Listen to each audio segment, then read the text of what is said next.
Hey guys, welcome back to BMW Fanatic. In this video, I'm going to show you just how to look at your blower motor wiring and connectors so that way you can ensure that your car is not going to catch on fire. Now, if you haven't watched my video about this topic, I'll post it up here at the top. I go over as far as what cars are affected and everything else, so you can be sure to see that. Now, I'm doing this on my car because I am part of that population to where it could potentially catch on fire as far as, and many of others have caught on fire as well. So it's very important so that way we can check that. So in this little easy DIY, I'm going to show you what to look out for. Now, BMW is offering free car rentals as far as because of this issue. So you can head to your BMW dealership, talk to the service manager, and set you up in as far as a free car rental. Some dealers are taking your car and holding it there. Others you can park at your house and they'll take your key. Or if you drive anything on your car or operate it, then therefore you'd have to pay for the rental. But following my little quick DIY, we're going to show you as far as if it is in good shape or if it's not. So let's just say if it is in good shape, then you're going to be perfectly fine to drive that and you don't have to push for a car rental. However, if yours is in a much more terrible condition, then I would highly suggest as far as pushing for the car rental, because the last thing you want is to have your pride and joy catch on fire. Many others are doing this, so let's go ahead and get started with this quick little DIY and I'll show you just what to look for and how to do it.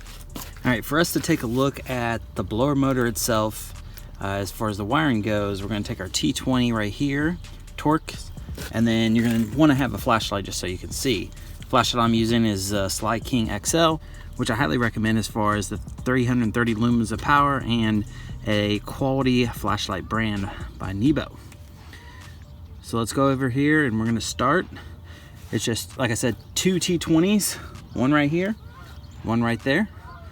Passenger footwell area.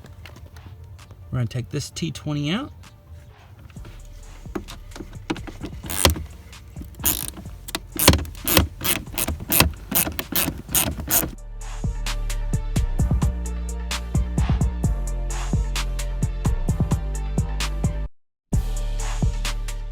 That one out.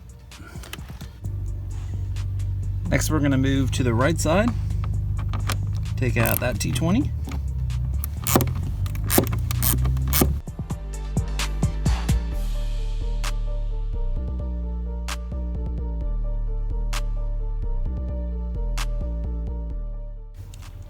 All right, with both of those removed, now we're gonna slowly start taking the paneling off and down, just like so.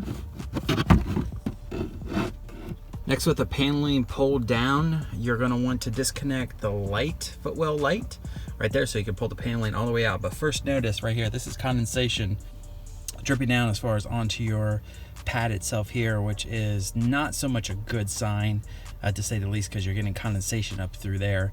Let's pull this connector out on the light and then we'll be able to fully take it out, and then I'll show you up at the flashlight which connector to look for as far as the culprit with the blower motor wiring, and to show you and to see if mine is bad, so that way you guys have a reference of what to look for. So it should come off just like that. Pulls it right out.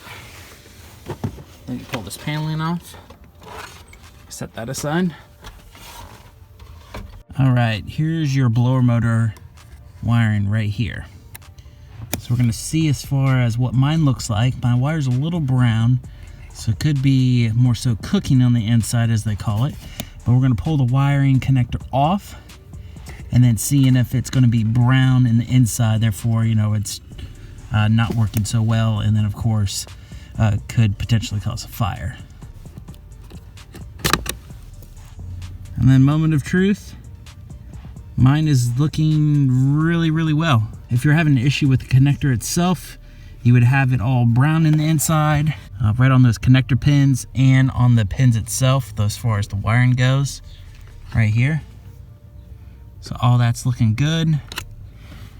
Let's see if any melted wires or connector spots, those look good.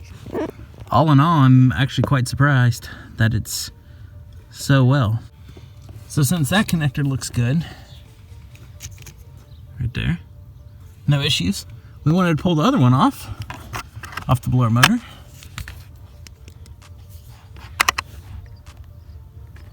To make sure that one looks good. There we does. And then that connector looks good too. All right, since we're done with that, connectors are good. I'm gonna go ahead and plug these back in, just like so. Make sure it clips in. We're gonna take the other one, the bigger one here.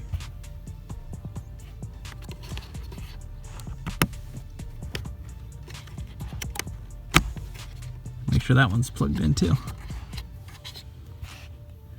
There we go. Once you have both of those plugged in, we'll go ahead and put our little cover on.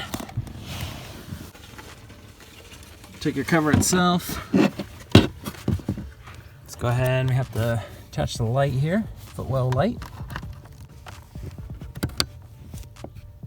Make sure that's connected.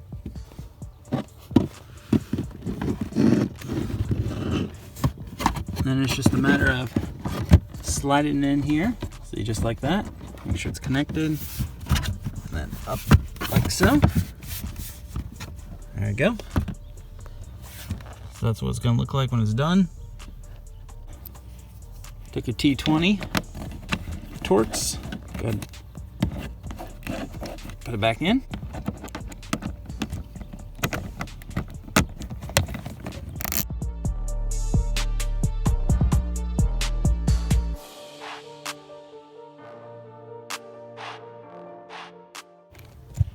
Good there.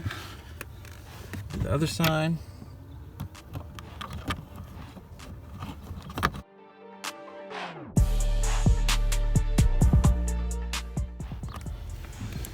There you go. Once you have that done, you're set. As you can tell, my car is perfectly fine. My connectors are perfect. No issues as far as melting goes. My pins itself, no issues, no brownness, no anything, to say the least, just like what I showed you as far as in the pictures. You'd be able to tell if yours is in worse shape.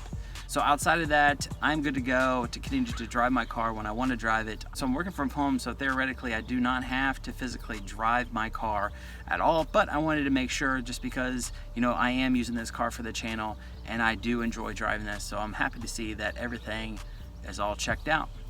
Well, like I said, check it out. Follow the instructions. If you need a car rental, BMW's there to help you out until the parts come in, and we'll be good to go. Well guys, thanks for stopping in, and as always, please be sure to subscribe, like, and then comment. Have a great week. Take care.